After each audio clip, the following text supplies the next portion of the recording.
तो hello guys, आज की इस वीडियो में हम पढ़ेंगे क्लास 10th एनसीईआरटी का जो हमारा फिजिक्स है उसको पढ़ेंगे, जो हमारा चैप्टर 1 है। तो उसका मैंने कुछ टॉपिक्स लिए हैं जो आपके सामने दिख रहे हैं, पढ़ लेना। तो इन तीन ही टॉपिक पे आज हम चर्चा करेंगे। तो वीडियो स्टार्ट करने से पहले मैं आपको बता दूं कि आप चैनल को सब्सक्राइब और वीडियो को लाइक जरूर करें, ताकि हमारी आने वाली वीडियो आप तक सबसे पहले पहुंचे। तो पहला हमारा जो दिया है, प्रकाश और उसके स्रोत। प्रकाश और उसके स्रोत, जैसे स्रोत किसी चीज का सोर्स होता है, प्रकाश मतलब लाइट, लाइट सोर्स। अगर लाइट ना रहे तो हम किसी चीज को देख सकते हैं क्या? इस मार्कर को नहीं देख सकते, ना इस बोर्ड को देख सकते, ना जो जिस पे लिखे हुए अक्षर है उसको भी नहीं देख सकते। अगर एक सेकंड के लिए मैं लाइट बंद कर दूं तो ये सब नहीं दिखेंगे। और दूसरा, अगर दिखेंगे भी तो प्रकाश के उपस्थिति में देख सकते हैं, नहीं तो नहीं देख सकते हैं। तो जैसे हमारी आसपास जो भी वस्तुएं हैं, टेबल, कुर्सी, कैमरा, लाइट, बोर्ड, मार्कर, कुछ भी है, किताबें, लाइट की उपस्थिति में ही देखते हैं, नहीं रहेगी तो हम नहीं देख पाएंगे। अब दिन में क्या रहता है कि सूरज की जो प्रकाश है उससे हम देख सकते हैं, उसकी प्रकाश से हम अपना काम करते हैं। जैसे बाहर जाना हो, स्कूल जाना हो, कोचिंग जाना हो, या फिर कोई भी काम करना हो तो हमें लाइट की जरूरत है। नहीं रहती है तो हम नहीं कर पाएंगे। रात के समय क्या हम स्कूल जा सकते हैं? अगर लाइट में भी, अगर रात में अगर रोशनी की अगर कोई नेचुरल सोर्स रहता तो होता ही टाइम, हम जा सकते थे, लेकिन ऐसा कुछ नहीं होता। तो रात, जब रात होती है तो हम अपना एक बना लेते हैं लाइट। आपका लाइट का आविष्कार पता ही है। तो कुछ ऐसा ही। दूसरा है प्रदीप्त और अप्रदीप्त वस्तुएं। प्रदीप्त वस्तुएं वे वो होती है जो अपने से ही प्रकाश उत्सर्जित करती है ना। जैसे कि एग्जांपल में ले लो, लाइट, बिजली वाला बल्ब, मोमबत्ती, दिया, लालटेन, ये सब पुराने जमाने की चीजें हैं। तो ये सब प्रकाश उत्सर्जित करते हैं, जिसे इंग्लिश में बोलते हैं लुमिनियस ऑब्जेक्ट।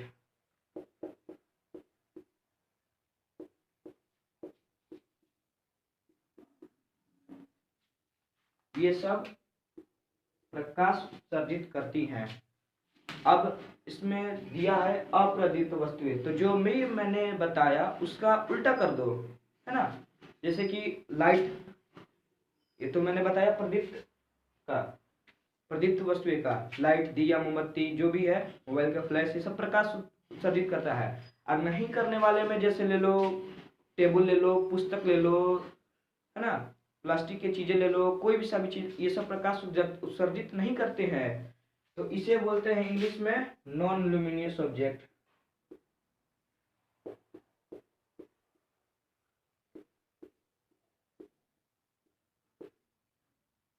ये सब जो है ये प्रकाश उत्सर्जित नहीं करती हैं, और ये सब प्रकाश उत्सर्जित कर देती हैं। तो इसके बीच अलग अलग छाटा गया है। तो अब एग्जांपल में आप इसे लिख लेना। एक क्या करो कि आप नोट्स की कॉपी बना लो अलग, पेयर अलग होगी, नोट्स की कॉपी अलग बना लो। तो दोनों का अलग अलग काम होता है। नोट्स क्या होता है कि तुम पढ़ोगे तो तुम्हें सब चीज समझ में आएगा, और क्वेश्चन आंसर जो है सो है ही अलग। अब तीसरा दिया है प्रकाश की किरणें, है ना। प्रकाश की किरणें मुख्यतः तीन प्रकार की होती हैं, जिसको किरण पुंज से भी कहते हैं। किरण पुंज, जिसे इंग्लिश में बीम कहते हैं। किरण पुंज के कितने प्रकार होते हैं? तो किरण पुंज के कुल मिला के तीन प्रकार होते हैं। तीन प्रकार। पहला, अपसारी किरण पुंज। एक बार मैं रफ करके यहां फिर से लिखूंगा। तो पहला हुआ अपसारी किरण पुंज। अपसारी किरण पुंज, इसे आप लिख लेना क्योंकि ये तीनों जरूरी है। किरण पुंज, जिसे इंग्लिश में बोलते हैं डाइवरिंग बीम। डाइवरिंग बीम। दूसरा है समांतर किरण पुंज। समांतर किरण पुंज। समांतर किरण पुंज, इसे इंग्लिश में बोलते हैं पैरेलल बीम। Parallel beam. तीसरा होता है अभिसारी किरण पुंज। अभिसारी किरण पुंज, जिसे इंग्लिश में क्या बोलेंगे? कॉनवेरिंग बीम।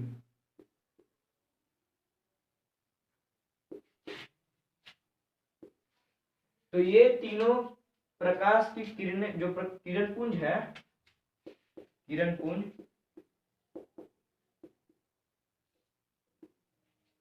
के प्रकार है। ये पहला हुआ, ये दूसरा हुआ और ये तीसरा हुआ। इसे आप एक बार लिख लेना। अपसारी किरण पुंज डाइवरिंग बीम, समांतर किरण पुंज पैरेलल बीम, अभिसारी किरण पुंज कॉनवेरिंग बीम।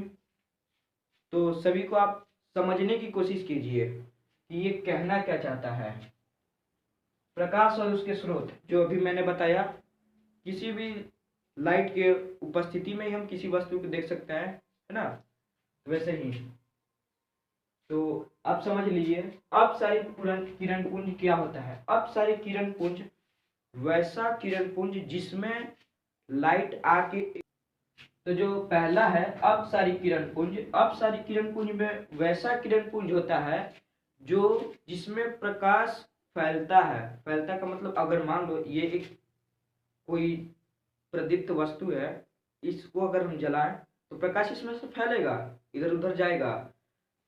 तो जैसे मान लो ये बल्ब हुआ, है ना? इस बल्ब को हम जलाएं तो इसकी जो प्रकाश है इधर उधर फैल रही है, क्योंकि एक जगह तो रहेगी नहीं, ये हर जगह फैल रही है।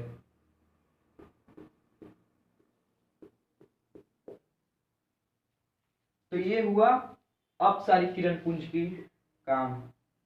दूसरा है समांतर किरण पुंज, जिसको इंग्लिश में पैरेलल बीम बोलेंगे। इसमें क्या होता है कि समांतर मतलब आमने सामने ही जाती है लाइट। जैसे एग्जाम्पल में सूर्य का जो प्रकाश है, सूर्य का एकदम धरती पे आते जाता है एकदम लगातार। तो उसी तरीके से इसका जो चित्र बनता है वो कुछ इस प्रकार से बनता है। लाइट एक दूसरे के सामने जा रही है, इसमें सिर्फ सीधी रेखा में जाती है, इधर उधर नहीं। बोलती है मैं सीधी रेखा में जाऊंगी, इधर उधर नहीं, मुझे वो फालतू काम है नहीं। तो ये हुआ पैरेलल बीम का काम। अब तीसरा है भैया अभिसारी किरण पुंज। अभिसारी किरण पुंज में ऐसा किरण पुंज है जिसमें प्रकाश आके एक जगह एकत्रित होती है सभी जगहों से। तो इसका कुछ चित्र इस प्रकार से बनेगा। इसमें प्रकाश एक जगह से आ रही है ना, सभी जगहों से एकत्रित होती है, तो इसको बोलेंगे अभिसारी किरण पुंज, इसको बोलेंगे अपसारी किरण पुंज, इसको बोलेंगे पैरेलल बीम, इसका होता है समांतर किरण पुंज। तो उम्मीद करता हूँ कि आप ये सब कुछ समझ गए होंगे। एक बार नजर मार लो आप। तो आज की इस वीडियो में बस इतना ही, फिर मिलेंगे अगले वीडियो में। तब तक के लिए जय हिंद। और हाँ दोस्तों, चैनल को सब्सक्राइब अवश्य करें इसी तरीके के इंटरेस्टिंग